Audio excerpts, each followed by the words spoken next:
Hello everyone and welcome back to the channel. I just want to give a quick breakdown on how I've lit this scene. I think this is a setup I've possibly done before.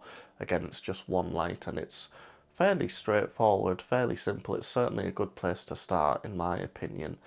And basically all I did was first of all camera placement, set my camera up and looked at the frame and I thought, yes, I like the way this is looking. I like how you've got the big window here filling a good part of the frame, and then over here, you've got my sort of wardrobe cupboardy area, and then in the background you can see some of my debris, just a lot of lighting modifiers, but again they're just chucked in the back, just kind of out the way.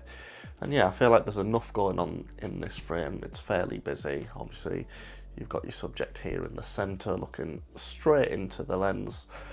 And yeah, so that's always how I try and start when I'm, approaching any type of project, whether that's, a scene, something narrative, or maybe it's something a bit more corporate, or maybe a music video, a documentary, for example. It all starts for me with camera placement. And then, yeah, finding the frame once you've placed the camera. And, of course, things like focal lengths and all that good stuff come into it. But yeah, trying to pick the right angle first.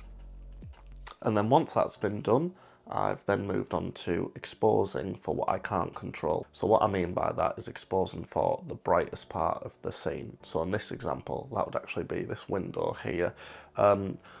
It is an overcast day, so we're not getting direct sunlight, which helps us. However, it is still the brightest part of the scene. So to combat that, I've placed an ND filter on the front of the lens and I've dialed in the settings so that the background was no longer overexposed. It's made it much more manageable.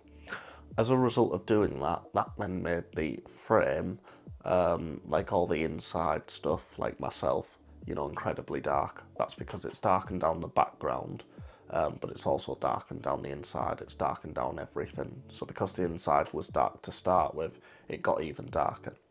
So to combat that, that's when you bring in your additional lights. Now, that could be anything. It's whatever light you want.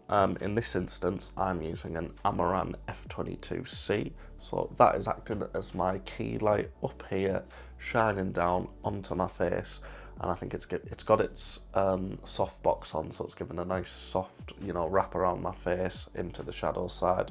And there should be some nice Rembrandt lighting going on here, a little bit of a triangle on this side of my face. And yeah, I like the way this light works. It's fairly straightforward to set up. It's a pretty minimalistic one light setup, and this is the sort of look you can get out of it. So it could be really cool for, let's say, a talking head interview.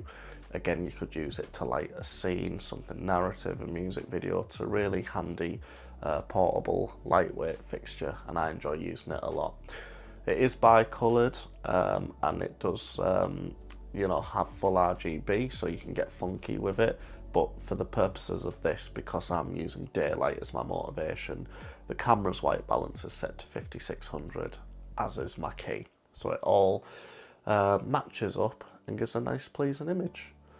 So yeah, essentially that's how I've lit this scene. Like I say, it wasn't anything too fancy.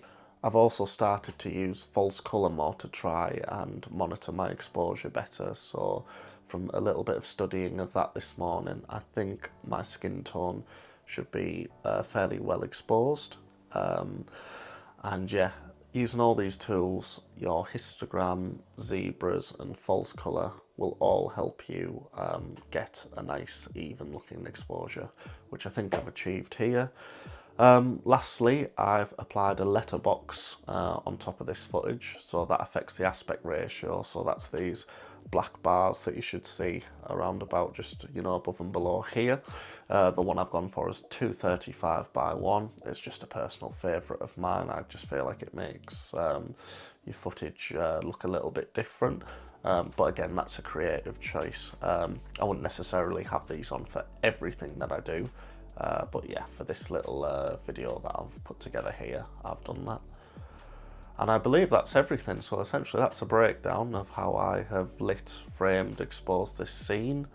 And yeah, it's fairly straightforward, fairly simple. Again, I've used an Amaran F22C, but you could use any light that you have at your disposal, whether that be a panel light, you know, maybe you have a big softbox, maybe you've got a tube lighting system, or maybe even something like an Aperture MC Pocket that might not have enough kick to go up against something like this big window, but you could still get creative. You know, maybe you change where your camera's positioned. You know, maybe you have the window, the actual window, act as the key, and then you can always augment that light with your fixtures. But yeah, this is again just to hopefully help someone out. You know, again, if you're just starting, hopefully you can take something away from this video. But yeah, thank you guys for watching, and look out for the next video. Thank you.